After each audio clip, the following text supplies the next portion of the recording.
Hey guys, welcome back to the channel. Today I'm gonna be reacting to a video called Sorry USA, Europeans Have Better Food and Here's Why.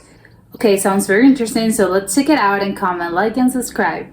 There seems to be a nearly universal experience when North Americans visit Europe for an extended period of time.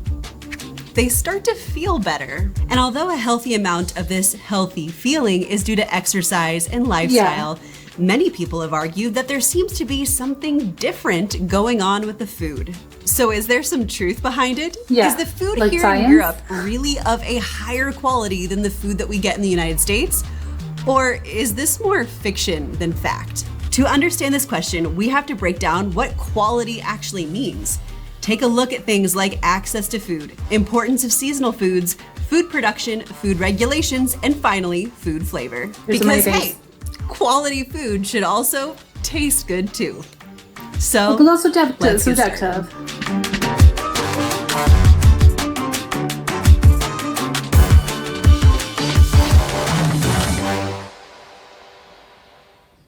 You know, to be honest, although the comment section of many of my YouTube videos might actually suggest otherwise, I don't personally think it's a good idea to make blanketed statements like the food in Europe is universally better than the food in the United States, or vice versa for that matter. The quality of food in both regions can vary widely depending on several factors, including the specific country or region within Europe or in the United States, the type of food product, production methods, regulations, and of course, individual preferences.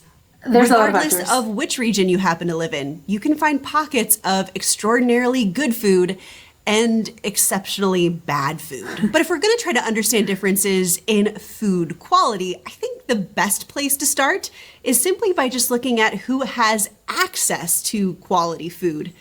Something that is actually surprisingly difficult to find in many regions. Many of you might be familiar with the term food deserts, a geographic area where residents' access to affordable, healthy food options, especially fresh fruits and vegetables, is restricted or non-existent due to the absence of grocery stores within convenient traveling distance. When a person lives in a food desert, this just generally means that a supermarket is more than a mile away in an urban area or more than 10 miles away in a rural area. This can be, of course, manageable if your family has a car, but 2.2% of Americans live in food deserts and don't have a car or access to public transportation. That's crazy to me. Making it nearly impossible to achieve food security. And you might be thinking, Ashton, that's just 2.2%. Big whoop. No, but that's about 2.5 million people. That's the entire city of Chicago. But access to food isn't just simply about proximity, but also access to healthy, affordable options. And when we don't have healthy options around us, this is actually something called a food swamp. Places where there is an abundance of unhealthy food options relative to healthy food options. What is healthy? And this link between food swamps and diet-related behavior and obesity has been well documented in many studies. People's choices about what to eat are severely limited by the options available to them and what they can afford. And many food deserts contain an overabundance of fast food chains selling cheap meat and dairy-based foods that are high in fat, sugar, and salt. It's the solution. Processed foods such as snack cakes, chips, and soda, typically sold by corner delis and convenience stores and gas stations, are usually just as unhealthy. And again, this is something that both Europe and the United States actually have in common with one another. However, Europe has it? The US is an outlier amongst other similarly wealthy nations when it comes to the prevalence of food insecurity. 1 in 6 Americans report running out of food at least once a year, whereas in many European countries, this number is closer to 1 in 20. And the rate of growth in food do you mean like no food like at all in your house, like no way to get food? That's crazy. Security in the US is far greater than many other developed nations. In the late 1960s, America had 9.6 million food insecure people.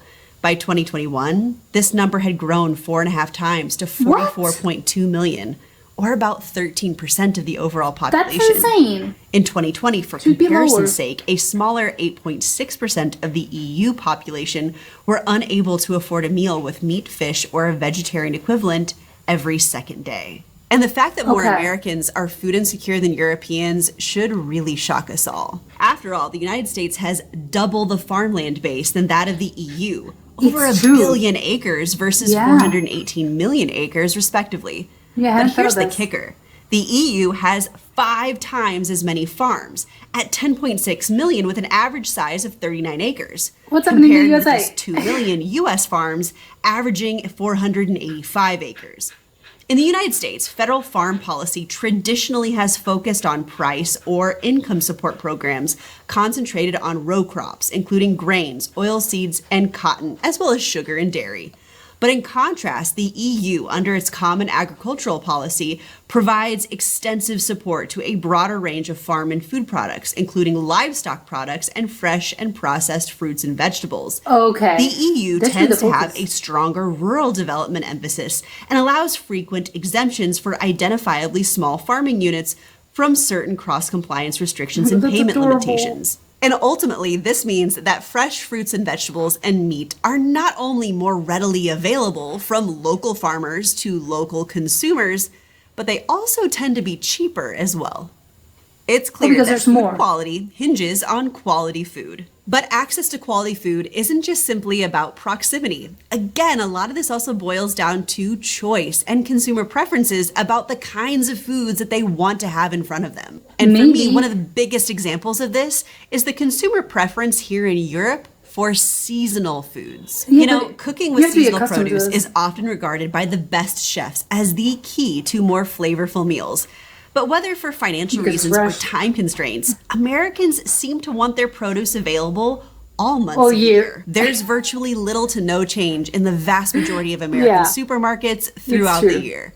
You're going to find the exact same produce, whether it's July or January.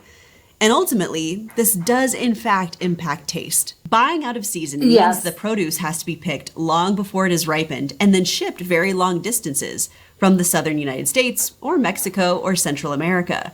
That journey can batter the flavor out of fresh fruits and vegetables. So when you hear people from older generations It's true. saying things like, the food 50 years ago used to taste better, No, it's true. well, they might not actually be wrong.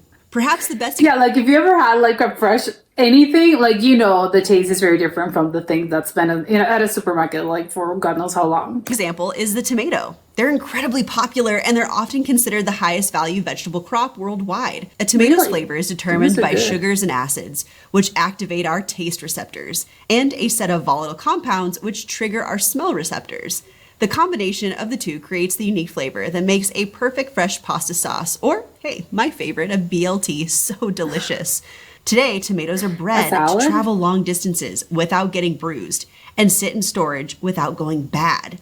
According to a 2017 study published in the Journal of Science, this genetic shift has led to a significant drop in the volatile compounds that contribute to a flavor. tomato's aroma, which means we're getting a less tasty product. Now, while the tomato certainly gets a lot of attention, it isn't unique. There are a lot of crops which have been bred to accommodate modern agricultural methods, which also means it's very likely that they probably lost a lot of the flavor that they once had. That But makes me please, sad. Don't get me wrong, Europe still definitely has its year-round produce as well within their supermarkets. I can still buy oranges and bananas all months of the year. But the Yeah. difference is that the locals will generally demand and pay for better quality and Of course. ultimately better taste. Right They now use is actually it one of more. my absolute favorite times of year because kale is in season and I can buy it in bulk from local producers from Isn't right kale here like in my diesel region. year long? And ask any German about their passion for asparagus season. There are entire festivals dedicated to this seasonal vegetable, and local grocers bring out special machines to peel white asparagus so that you can enjoy this delicacy at peak freshness. And it's not That's just crazy. Germany. The Italians are just as passionate about the tomato growing season. And the French have incredibly high standards for their cheese. And there's little Obviously. compromise when it comes to olive oil consumed along the Dalmatian coast and the Aegean Sea. Yeah. And purchasing foods that are in season not only means that consumers get to enjoy the flavors of that particular time of year, but they're also probably more likely to support local growers, producers, and farmers. Correct. Which leads me to my next point. And it's cheaper as Research well. shows that roughly 12% of Americans shop at farmers markets regularly. And despite the growing number of fresh produce That's a low markets number. available to American citizens, 93% of organic sales in America still occur in a conventional supermarket setting. Yeah, And there it's not the really same. is such an important connection when we talk about food quality that has to do with the supply chains that provide us access to that quality food. There's a guy named Henry Klee, who's a horticulture professor at the University of Florida, and he spent years developing a nutrient-dense tomato that also happens to taste great. It's Okay. been called by a panel of 500 experts one of the most delicious tomatoes on the planet. And it actually How do you get on top of that committee? I want to taste the tomatoes. isn't grown in the foothills of Mount Vesuvius like Italy's famous San Marzano tomatoes are. No, Oh, they're so instead good. it's grown in Gainesville, Florida. Oh my, Please of all tomato, the places. garden gem, is durable with a great shelf life and track record of disease resistance, properties growers care about. So why isn't it available on store shelves Yes. across the country? Why aren't we consuming Well, this? unfortunately, the garden gem is a little too small, about half or a third the size of your average supermarket tomato. Like a cherry and tomato? that means it would require more labor to pick and therefore a little bit more cost. Yeah. Yeah, that's right. The tomatoes that Americans eat en masse have been bred for things like durability, production, high yield, and disease resistance. Quite frankly, deliciousness doesn't really count for much. That's why Yeah. you see gigantic strawberries and fist-sized apples on store shelves. Since Americans like their produce big, Big, and yeah. big fruit is more efficient to grow, growers do everything they can to supersize their fruit, even at the expense of flavor. But that Yeah, isn't it's that. necessarily the consumer preference here in Europe.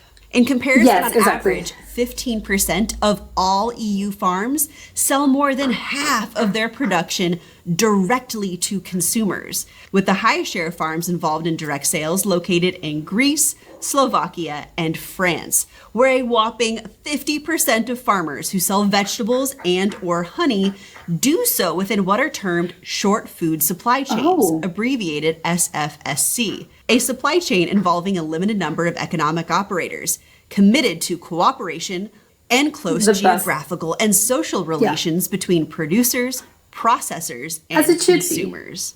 For farmers, selling agricultural products through these short food supply chains allows them to retain a greater share of that final sales price, Yes. which can represent a significant source of income for them, allowing for them to either reinvest it in their farm or to modernize their production processes. There are also benefits for the consumers who get fresh and seasonal products traceable known to a producer. They can reconnect the food they eat with the farming process. In addition, such local markets What and is that? SFSCs enable people with low incomes to buy healthy food at an affordable price. Yes. In a more general way, they create better understanding and a relationship of trust between producers and consumers. Plus, products sold in local food systems are generally produced in an environmentally sustainable way, using less of inputs such as pesticides, Oh, really? synthetic fertilizers, animal feed, Oh, yeah, water, because and energy. they're They organic. require less packaging than in supermarkets and less Yeah. energy for storage, as they're fresh and seasonal. Less transport also means energy savings and reduced environmental impact. And I'm going to preface this statement with this is 100% my own perception and opinion. But I Okay. would say that the consumer preferences for seasonal foods produced by local farmers is so much stronger here in Europe. And this is coming from somebody whose Yeah. dad is a farmer in the Oh. United States. Yeah, Whether people it's shopping at a farmer's more market or the informed. display and marketing of regional foods at a traditional supermarket, consumers in Europe, in my opinion, have a much stronger preference for supporting local farmers and shortening Yes. those food supply chains for their food. Now, This is I've made plenty of ingrained. videos in the past where I discuss things like food additives and chemicals that might be banned in one region but allowed in another. And part of that discussion is also just how different regulators are between the United States and Europe, Yeah. specifically in how cautious they are with new Yeah. additives and chemicals. Yeah, that's and gonna if you want to change. watch more, I'll go ahead and link those videos down below in the description. But the bottom line is that on a whole, the food in both Europe and the United States is incredibly safe to eat. But what is Yeah, of abundantly course. interesting is that when it comes to food quality, Europeans and Americans seem to ask very different things from their regulators. That's In the US, yeah, the primary that's where consumer it is. regulators are safety and tax revenue, as opposed to quality. But in the EU, you have subregions: Bordeaux, Burgundy, Schwarzwald, Toscana. And they each have rules about actual production practices, and importantly, a regulated and legally protected designation of origin certification. Yeah, does that exist in the USA? Because I think that's super common in products like that come from Europe, but I don't think that exists in the USA. This European regulation is intended to guarantee the reputation of regional Yes. products and inform consumers that products bearing the protected designation of origin Yeah. logo comply with the conditions You of have olive production oil, you have tomato and sauce, origin specified by the wine, designation. And cheese. this regulation applies to a whole host of agricultural products Yeah. where there is a link between the product itself and a specific geographical location. Things like Because you know wine, they're better. cheese, ham, sausages, olives, beers, fruit, vegetables, and bread. Foods such as Parmigiano Reggiano, Gorgonzola, Asiago cheese, and champagne that can be labeled as such only if they come from the designated region. For Exactly. example, to be marketed under the Roquefort designation of origin, a cheese must be processed from raw milk from a certain breed of sheep, and the animals Yes. must be raised in a specific territory, and the cheese obtained must be refined in a very specific cellar in a very Yes. specific French department. crazy, the Where it process. must be sealed with mold spores prepared from traditional strains endemic to these same cellars. And listen, I get it. A lot of these rules seem extraordinarily complex. Yes, they medieval, are. and maybe a little bit bourgeois. No. But the truth is, these people really take these things seriously. It is because serious. These foods don't just inherently have cultural value, but tradition that is rooted Yes. very heavily in taste and production. Yes. And that's a heritage that they want to protect. Correct. And that sense of food tradition and heritage, though, doesn't really seem to be as strong in the United States. They don't care. Quite frankly, the only thing I can really think of that might be somewhat applicable to is Kentucky bourbon. But I think ultimately, if we're Maybe, trying yeah. to really get down to the bottom of whether or not European food is of a higher quality than American food, I think we also kind of have to talk a little bit more about taste. And yeah, I know that's really difficult because taste is subjective. Yes. Taste is just one component of what's known as flavor, which is an incredibly complex mixture of Oh, what the those are tongue delicious. literally tastes, what the nose smells, Oh. things like texture, and how all of that comes together to determine our perception. And ultimately, I think it is really, really difficult to kind of paint the entire region with a single brush when it Yes. comes to flavor. I mean, you can find incredibly tasty foods in both the United States and in Europe. But I will say, as an American, I would generally agree with the statement that Americans tend to care more about convenience and size Yes. more than they care about flavor. But you And if understand why. tomatoes are any indicator, for sure, European tomatoes, especially from Italy, just taste better because Because they they're were like San bred and Marzano. harvested with that as a top priority. And you know, I've been pretty lucky that I've traveled to about 15 different European nations now, which I know definitely leaves me a lot of places that I still have yet to go to. But one of the things that I found to be universally true is that food here in Europe tends to be a bit more simpler and focus more on the individual flavor of the ingredients. And that's Probably. quite a bit different from the heavily processed foods that dominate the American landscape. And I can't help but Yeah. think that having a more flavorful base ingredients also probably is a contributing factor to the European approach to food and health. You know, the average number of ingredients in an American restaurant salad or pasta is 8 to 10, while in Italy, the average salad or pasta only has 4 or 5 ingredients. Oh, And that's listen, interesting. I'm a Midwestern girl at heart who loves ranch dressing as much as the next person, but I can very much understand that if the lettuce and the tomatoes just taste so good, Where would you put ranch? why would you want to cover that up with a heavy dressing? And maybe that's potentially why there's so much more of a dominant use of just simple oil and vinegar to dress your salads here in Europe. Yeah, I get than there is the in United logic. States. But I would also wager that perhaps one of the biggest differences between Europe and the United States all kind of goes down to the consumers themselves. Convenience culture is a real thing in the US, and often, again, this supersedes taste. Maybe Yes, delicious produce why? is more readily and widely available in Italy because the Italians won't stand for anything less. Maybe French Well, it's a producers cultural get thing. more excited about their microclimates and soil conditions and the impact that that has on food and wine when they interact with local traditions than maybe American food producers do on average. But this is actually where I would love to hear from you down in the comments section. Again, taste is inherently subjective.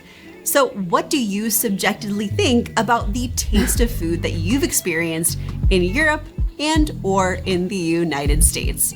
Was there a particular dish that stood out to you that just really blew your mind from a flavor taste perspective? And how do you think that links to how that particular food or ingredient was produced? Let me know down in the comment section below. And as always, guys, if you enjoyed what you saw today, be sure to hit that thumbs up button.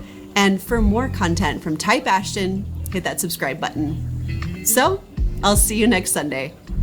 Cheers!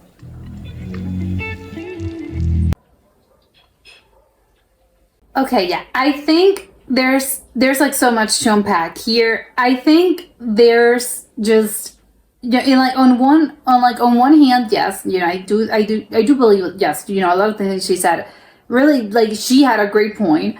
However, I do think, ultimately, yes, her sort of like her conclusion, like, it is, yeah, you should probably, I think Americans just value more like stuff like convenience and access to, like, I mean, I think it boils down to convenience. I think that's probably like why the root of the problem, or most of the problems, are when it comes to, like, especially like food access in the US. But it's like, yes, but let's think about why people actually do prefer convenience, and why do people actually do not have access to like fresh vegetables, fresh fruits, and even like fresh, like just, like, why are you shopping where you're shopping, basically? Why are you shopping at a supermarket instead of like a farmer's market? And it's like, well, if we start to ask those questions, I think, like, yeah, usually that people that do so is because, like, there's no access. Like, where I live, like she said, there's like a lot of people, and you might think like, oh, but it's just like there's like fewer people in general that do not have access to this. But it's like, yes, she especially, like, she mentioned specifically like the 2.9 million people that do not have access to like certain things. But I think that number is probably like a little bit, it's not that low. I think we just start to consider it stuff like, again, convenience, because it's like, yeah, well, I may live like in the between like the radius of like a supermarket, but still, like, it is quite far away. So people might choose to like no, I can't really, like, because of time, because like I work all the time, because of the price of gas. Like, yes, maybe I own a car, but like I have to save gas, so I can't really like afford to actually go to a place that's like, I don't know, so many like miles from my house. Like, so I can't. So I have to like prioritize certain things. And that's where you start talking about convenience. But it's like, yes, because it's convenient for me. And it's like, yes, yeah, of course, absolutely, I agree. But then again, you might think, like, because it's easier, right, to just like tell people, stop, like, try to change like your mindset and be like, hey, wouldn't you prefer like buying at a fresh, like, at a farmer's market, instead of buying like canned vegetables and canned like corn? Wouldn't you prefer to just, buy the actual like corn itself? And it's like, most people will probably tell you, well, yes, I would love to, but you can't, because again, of like the certain amount of factors that actually influence my decision to buy the canned food, or to buy like out of one of those like big like grocery like chains. So it is, it sort of like boils down to, I think, a little bit of like the consumer, but I don't think we can put all the blame in the consumer, because that's just, technically, yes, it kind of is, but I think it's just a result of certain policies that make it so, on behalf of just, I wasn't going to say like, oh, the city and the state, but I mean, it's more like it's a problem that I think, like, it's the whole of the United States has this problem. So I think it's just probably a cultural thing, and it's it's more like, I don't know, the federal government like should do something. And I know it's like, in the great scheme of things, probably this is not like high on the list of priorities, because there's like some more like pressing matters. But when it comes to like actually, again, access to food, because it's like, well, but you're still eating your vegetables. Like, yes, are they canned, or are they frozen? Are they like fresh, like fruits they're not fresh, they're frozen, but you're still getting them, right? So it's like, well, yes, I'm getting them, but I would much prefer go again and buy directly from like the farm. So it is the thing about like preference, and yes, you probably would prefer to do so, but I mean, like, you can't. So it is, but I think like on behalf of like the I don't know, the government or whoever's in charge can be like, well, but you're still getting food, right? So it is like, well, yes, but we're not talking about like access to food, we're talking about food quality. So I really do think like it's a whole thing, and I think that maybe they can like to like shield themselves from this by arguing this, like, but you're still getting them, right? Like, you're still getting your fruits and vegetables, and you're still getting your meat and your eggs and your dairy. But it's like, yeah, but I'm talking about the quality itself. So, and also I think a lot of like, that's also a thing, like, she didn't really talk that much like about this, that is like organic like products tend to be more expensive in general. And it shouldn't, like, I get there's like a point why that is, I don't really understand why, like, it should cost you like maybe less. But again, I'm not a farmer, I do not understand like agricultural practices, so I don't really understand why organic things are more expensive. But usually they are, so you have to like pay extra in order to get better things, because organic is probably better because you have like less pesticides, and it's, they just taste better most of the time, because like again, for like the practices themselves. So it's, yes, there's also a thing about cost that I think like was a little bit like she closed down, she like closed over this, because it is more expensive, and a lot of people sadly cannot afford it. It's like, yes, I would love to buy organic everything, organic eggs, organic dairy. Can you have organic dairy? Yes, I think just organic like vegetables and produce in general. But sadly, a lot of people are in that position. They're like, oh yeah, I would love to, but I can't because I simply do not have the money, and it's more expensive. So that also, I think, really does, that's a really important thing that I think like people shouldn't just like, oh, I'm gonna decide not to do this and that's it. I'm gonna decide one day I'm gonna start buying this. I'm gonna start buying everything organic, and I'm gonna start buying it like at a farmer's market. But it's like, yes, realistically, I don't think that's possible because of the reasons that I already mentioned. Maybe they're not available where you live, or they're more expensive and you simply cannot afford it. So it is a little bit of like, I think that's where the problem actually stems from, and that's what you should probably fix instead of like asking people, hey, wouldn't you prefer to like do this? Because most people would tell you, yes, of course I would love to like have better quality food, like taste better, etc. So, and of course Europe, like, it's just different. And again, I'm painting like Europe with like a huge like brushstroke, which I know that it's probably not the case because again, there's like so many countries. But I think in general, there's like probably it's just easier. They just have easier access because of the reasons that we already know of, like how Europe is sort of like how the culture is and how the cities are sort of like planned, etc. So the culture, I think, is different, and of course, like that's where they differ a little bit.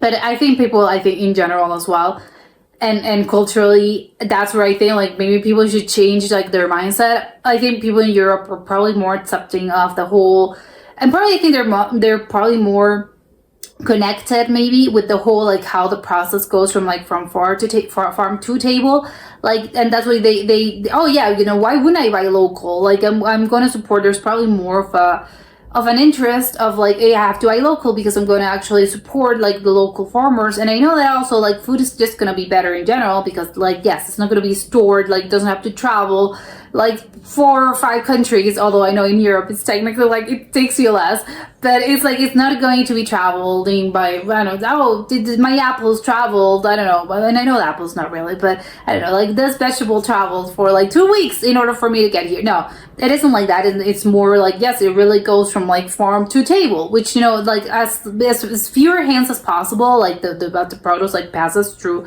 like less hands just in general, fewer hands in general. It's gonna be better, just by price, by quality, by like so many things. That is like, yes, that should be like the preference. And Europe, I think it's more countries in Europe, people in Europe are probably more sort of like attuned to this, and people in the USA probably do not have any idea. Like if I ask any random people, like, hey, a random person, like, hey, where does this banana come from? Like, people do not have any idea, like, where that banana comes from. It's like, I don't know, like, the supermarket is like, yeah, but where was it grown? Like, no, there's, like, less of a connection. People, I think, care a little bit less of where this is coming from.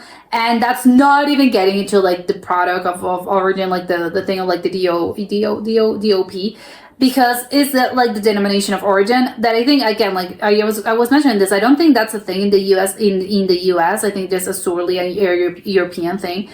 But there's like, yes, you're willing to buy, and then yes, sometimes like I think a lot of times it's like a little bit more expensive. But you know what you're getting, and people like, of course, I prefer to like buy, like, yes, it costs me extra, but I know this is coming from like, this is the real thing, and that's why I'm getting the DOP. Like, yes, this is coming from this. And she said, oh, it might sound like antiquated and it's outdated, and there's like the whole bureaucracy of things. Like it has to come from like, and I'm thinking of like the I don't know, the Spanish like ham. There's like the ham or a pate. Like yes, they have to feed the pigs like on a specific type of food, and it's like yes, like the sheep, like the sheep has to be a one particular like yes, everything like has a point, and I don't really see it as oh it's outdated. It's like no. Those are good things, like that preserves the quality, so you should be like it is good. Or champagne can only come from like one region because those are where the grapes are grown, or there's certain kind of wines that as well in Europe that have that DOP, and it's like yes, because they are being grown in this specific region where this specific grapes are. And it's like, yeah, that's a good thing. Like, I don't see that as outdated or bad. It's like, no, we should have this because it preserves traditions, it preserves quality. And once you have like one of those products, like, you know, oh, I know like this is the way it is. Like, it preserves the quality, it just tastes better. So it's like, yes, I don't care. Like, it's maybe like spend more money into this because yes, it's gonna be like you're getting what you're buying. It's like yes, it is good for a reason, and it's been done. It has like a centuries long tradition for a reason, and you kind of understand the thing. It's like yes, I completely understand. So it's like if anything, more products should have it. Like yes, you know, and I don't really know how the regulations work, but more products should definitely have this. Just because again, I think I like the idea of preserving tradition and because it's a good thing culturally as well. But again, in the USA, I think like it's a bit like different, and I do think that that's definitely one of the things is that and that's I think I can blame the consumers. Well, I'm talking about like let's not all blame consumers because that all stems from like actually bigger reasons. But I do think like in the USA, people do prefer like visually. I think people are just like if you see like I don't know a potato. And it's like a potato that comes from the earth, from the soil. Like it's gonna be dirty. It's gonna have like a little, well, they clean it, but it's gonna have like traces of dirt. Or maybe like an apple. It's not like the most beautiful apple that you've ever seen, because in nature, like things are not perfect. Like if they're not grown in a lab, like if you ever see like a vegetable or carrots or just whatever vegetable or fruit that you actually see grown in the wild, like things are not, and especially like they're not all the same size. Like they have different colors. There's variation because that's just like how nature actually works. And I think in the USA, people really do not like that. It's like, no, my apples should be perfect and all the apples should look like perfect, red, shiny. Well, depends because there's a variety of apples, but generally speaking, like all the apples should like look the same. My potatoes should be clean, beautiful, cut up already. Like there shouldn't be any trace of like anything. My carrot should not be misshapen, should have the shape of a carrot, and everything should be like perfectly the same size. And you know, all the oranges should look the same and all the limes should look the same. And I think in Europe, I think there's probably a little bit less of that, and you just do not care. Like it's not, and it doesn't necessarily mean like it's visually less appealing. No. It just means like, again, if I see like a little bit of like a carrot that's a little bit misshapen, or you know, it's like, well, again, it's like it comes like that. Like who cares? When you had it and you actually taste it, it tastes amazing. So like who cares how it actually looks? But I think in the US, people are in general, and I know that's not the case for like every single American, you know, that that lives in the USA. But I think some people, not to say a lot, and probably most of people, there's more of like that. Everything should look perfect, shiny, and beautiful, and clean. And well, clean I know should be like the baseline, but you know what I mean. Like it's just like the whole thing of like everything looking very sort of like perfect, like a suburbs, like suburbia. Like everything should look the same.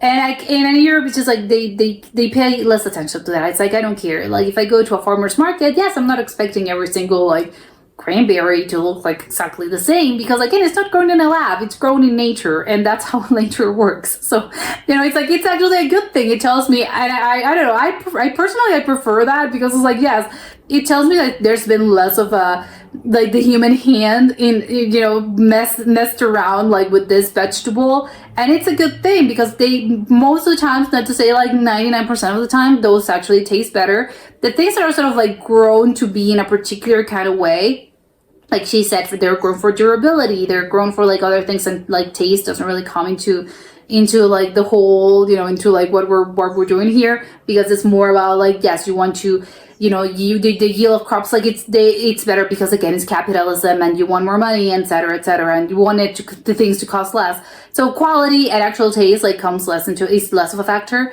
And sadly, when you had it, it's like when you have like, if you actually, eat the banana, it's like, oh, and then you probably have a banana that's sort of like grown naturally, and it has their own, like, its own little imperfections. And you taste both of them, and you're like, wow, what do you know? Like, the banana with the imperfections is actually better than the one that's been like grown and messed around, like the genetic sort of like thing. I don't really know how they do this, but the farmers and scientists, like, they do this. And yes, it may look beautiful and it may look perfect, but trust me, like, the taste is not as good as something that you have somewhere else, that you just, like, again, that people, like, less people mess around with this. So I really do think, if anything, like, that mindset should change, and it's more about the taste and how it looks. And yes, some things, like, there's variety, it's in nature, and it's a good thing. And maybe that's the thing. And I'm also obviously pressing probably, like, I don't know, you're the people in charge and in the government to actually try to improve this. But I know it's a hard thing, because again, it's like it comes to, like, the root of this problem. Like, it's deeper than just changing consumer habits, because again, it's like, it's a whole, like, lot of things that are not as simple as just like, oh, let's go to a farmer's market, or I'll start prioritizing, like, things like taste instead of, like, everything looking, like, very pretty, or stop buying canned food, because it's very easy to just say stop buying canned food. But it's like, yeah, why are people getting into this? And that's where, like, the actual problems start from it, and that's actually what you should change. But that was it for today, and I'll see you next time. Bye.